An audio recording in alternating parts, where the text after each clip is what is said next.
সিরাহ আন-নুবুবিয়া series পর্ব ১৭ ঈমানদারদের ইবাদাত ও প্রশিক্ষণ।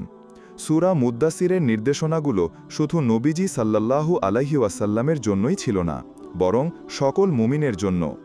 এ আয়াতগুলোতে জীবনযাপনের জন্য গুরুত্বপূর্ণ কিছু মূলনীতি দেওয়া হয়। এ নিয়মগুলো আজও সকল মুসলিমের জন্য সমানভাবে প্রযোজ্য। সূরা মুদ্দাসির অবতীর্ণ হওয়ার পর ওহী ধারাবাহিকভাবে আসতে শুরু করে। এরপরই নাজিল হয় সূরা ফাতিহা। আল্লাহর স্তুতি বর্ণনা ও প্রার্থনা করার বেশ কিছু নিয়ম ও পদ্ধতি আলোচিত হয়েছে এখানে।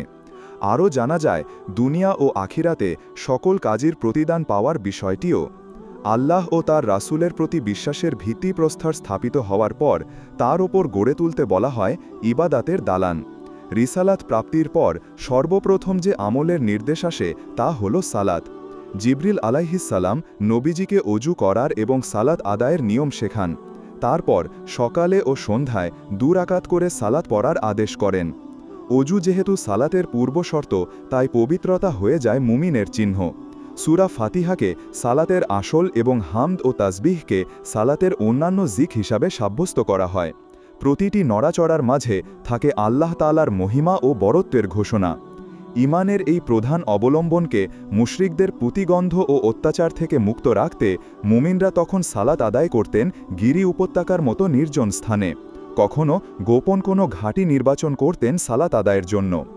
ইসলামের প্রাথমিক সময়টাতে সালাত ছাড়া অন্য কোনো ইবাদাত কিংবা আদেশ নিষেধ ছিল না। এ সময়ে নাজিল হওয়া ওহীর মূল বক্তব্য ছিল ঈমানের বিভিন্ন বিষয় এবং তাওহীদ। সাহাবীদের মাঝে এ সকল আয়াত আত্মশুদ্ধি ও নৈতিকতা বোধ জাগ্রত করে। জান্নাত জাহান্নামের স্পষ্ট বর্ণনাও দেওয়া হয়।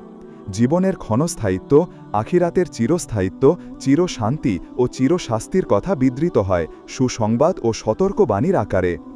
নবী সাল্লাল্লাহু আলাইহি ওয়াসাল্লাম তার প্রতি নাজিল হওয়া আয়াতগুলোর অর্থ অনুসারীদের শিখিয়ে দিতেন, আর এ নির্দেশনাগুলোর নিখুঁত বাস্তব রূপ দেখিয়ে দিতেন নিজে পালন করার মাধ্যমে।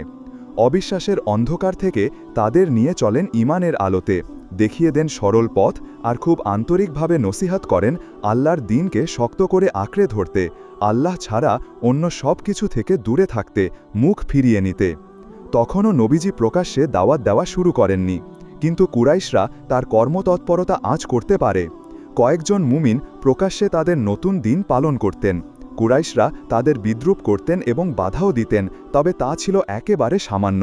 প্রথম দিকে তারা খুব একটা পাত্তা দেয়নি এই অল্প অল্প সামাজিক পরিবর্তনকে। রাসূল সাল্লাল্লাহু আলাইহি ওয়াসাল্লামও তখন তাদের বা তাদের উপাস্যদের কোনো বিরোধিতা করেননি এবং তাদের ব্যাপারে কোনো কথাও বলেননি। অধ্যায় ঈমানদারদের ইবাদাত ও প্রশিক্ষণ, বই রাসূলে আরবি, পৃষ্ঠা ৪৮-৪৯। আসসালামু আলাইকুম রহমতুল্লাহি ওয়া বারাকাতুহু। আপনারা যেমনটি জানেন, আসমানের আয়োজন একটি অলাভজনক প্রতিষ্ঠান, আর আমরা আমাদের ভিডিওতে কোনো বিজ্ঞাপন চালাই না। আলহামদুলিল্লাহ, দাওয়ার এই আলোর পথে আপনিও হন আমাদের সঙ্গে। সাবস্ক্রাইব করুন আসমানের আয়োজনের ইউটিউব এবং মাহফিল চ্যানেলে, আর ছড়িয়ে দিন আল্লাহ সুবহানাহু ওয়া তাআলার আয়োজন, আসমানের আয়োজন, দুনিয়ার আবেশে আসমানের আয়োজনে।